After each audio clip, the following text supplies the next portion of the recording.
Well, friends, welcome to the season of Advent.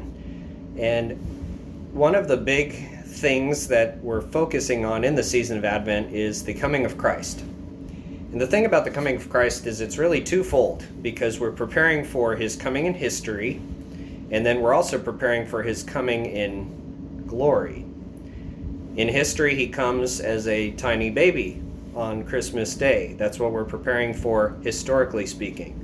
And then in glory, we're preparing for that day when he comes again. And the readings are very keen on focusing on that. Watch is the final word of the gospel today. Father Josh was sharing me a story that he had heard once, and I think it really drives into this point of watching and being ready. There's this anecdote about there's some demons that gathered together. And they asked one another, what are we going to do to tempt the humans, these children of God? One of them says, why don't we tempt them with power? And the kind of ringleader of these demons is like, yeah, I mean, that'll work, but just for a time. They'll kind of get bored of having all this power. Then they ask him, well, what about with pleasure? Pleasure is an easy thing. We can get them all riled up and distracted. He says, yeah, I mean, that's good, but again, they'll kind of get tired of those things. And one demon pipes up and says, what if we tempt them by telling them they have more time? I think that's the key of what all of the parables of the last several weeks have been focusing on. We have enough time. We can get it all done. It's the procrastinator's nightmare. As you all have just recently finished with finals, I'm sure all semester long you're like, I can get it done. I have enough time. And then when it gets to the moment, it's like you can't scramble to find enough.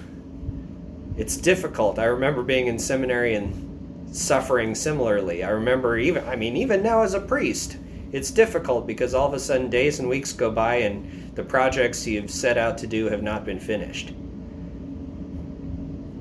Time is a really difficult thing to manage. And as you guys are starting this very long, very extended Christmas break, I want you to be mindful of another thing that I noticed in my own breaks when I was in seminary, is again this idea of time. Before you had probably what felt like no time for a couple of weeks, and now it might feel like you have nothing but time.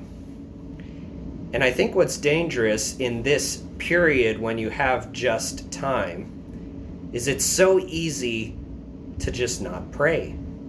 It's so easy to let go of everything that you've done discipline-wise, working out, praying, eating right, whatever else you've been tasking yourself with. It's so easy to let it all go right when a vacation starts. In seminary, they told us all the time, never take a vacation from your vocation. Very fun, anecdotal way of saying it. And maybe none of you or maybe some of you are called to be priests, but that's beside the point, because what's the one call every one of us is called to? It's the universal call to holiness. We're all called to be saints. And so no matter what your vocation is, you are called to be with Christ. To not let go because the master is delayed in coming. Now I have all sorts of time and I can just kind of do whatever I want. I want you to stay vigilant. With all of this time, take a little bit of it to pray and to be with our Lord, to keep preparing in your hearts for this coming in history and in glory of Christ.